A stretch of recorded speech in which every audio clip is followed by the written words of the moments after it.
আসসালামু আলাইকুম ওরহমতুল্লাহ। তৎকালীন আরবের শাম বর্তমান দামেস্কের একটি দুর্গ ঘেরাওরত ছিলেন হজরত খালিদ বিন ওয়ালিদ রাদিয়াল্লাহু তাআলা আনহু।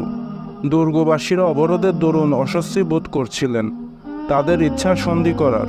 সবাই মিলে দুর্গপতিকে আপোষের প্রস্তাব দিয়ে হজরত খালিদ বিন ওয়ালিদ রাদিয়াল্লাহু তাআলা আনহু এর নিকট পাঠালো।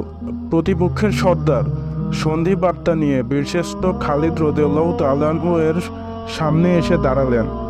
গভীর দৃষ্টিতে পর্যবেক্ষণ করে একটি ছোট বোতল তার হাতে দেখলেন।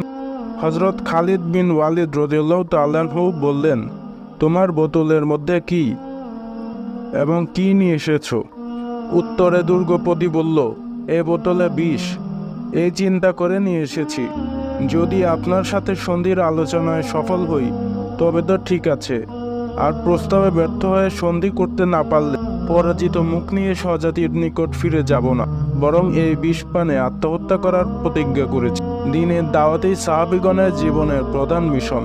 হজরত খালিদ বিন ওয়ালিদ রাদিয়াল্লাহু তাআলা আনহু পরিস্থিতিটা তাবলীগের জন্য বেছে নিলেন। তিনি সর্দারকে উদ্দেশ্য করে বললেন, তোমার কি এই বিষের উপর এমনই আস্থা আছে যে পান করার সাথে সাথেই তুমি মৃত্যুর কোলে ঢলে পড়বে? সর্দার উত্তর দিল, হ্যাঁ, এটা পানে মৃত্যু অবধারিত। এর বিষক্রিয়া এমন ভীষণ মারাত্মক যে চিকিৎসকদের মন্তব্য আজ অবধি কেউ এই বিষের স্বাদ নিরূপণ করে বলার সুযোগ পায়নি, কারণ মুখে ফেলার সাথে সাথেই তার জীবন নাশ হয়ে গেছে। এজন্যই আমার দীর্ঘ বিশ্বাস, এটি ব্যবহারের সাথে সাথে আমি মারা যাব অবশ্যই। মর্দে মুজাহিদ হজরত খালিদ রাদিয়াল্লাহু তাআলা আনহু দুর্গপতিকে বললেন, যে বিষয়ের উপর তোমার এতটাই ভরসা সেই বোতলটা আমাকে একটু দাও। লোকটি শিশি ভর্তি বিষ তার হাতে দিয়ে দিল। হজরত খালিদ রাদিয়াল্লাহু তাআলা আনহু বিষের শিশি হাতে নিয়ে বললেন, সৃষ্টি জগতের কোনো কিছুরই নিজস্ব কোনো শক্তি ও প্রভাব নেই, তাই তিনি আল্লাহ পাকের নাম নিয়ে একটি দোয়া পড়লেন এবং বিষটি পান করতে চাইলেন। আমি আল্লাহ পাকের নাম নিয়ে এই বিষটি পান করছি, এখন দেখা যাক আমি মরে যাই না বেঁচে থাকি। সর্দার বলে উঠল, জনাব, আপনি নিজের উপর জুলুম করবেন না। এ বিষ এমন সাংঘাতিক ও মারাত্মক যে কিঞ্চিত মুখে লাগার সাথে সাথেই মানুষ মারা যাবে, আর আপনি পূর্ণ বোতল পান করার ইচ্ছা করছেন।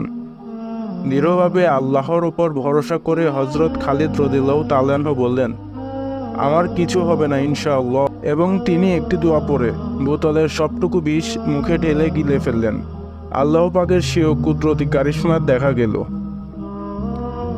কাফের সম্প্রদায়ের নেতা দুর্গপতি নিজের চোখকে বিশ্বাস করতে পারছে না যে মুসলিম সেনাপতি খালিদ বিন ওয়ালিদ রাদিয়াল্লাহু তাআলা আনহু পূর্ণ বোতলের সবটুকু বিষ পান করার পরেও মৌতের কোনো আলামত প্রকাশ পাচ্ছে না। এই অবস্থা দেখে অবশেষে দুর্গপতি মুসলমান হয়ে নিজেকে ধন্য করে ইসলামের সুশীতল ছায়াতলে আশ্রয় গ্রহণ করল।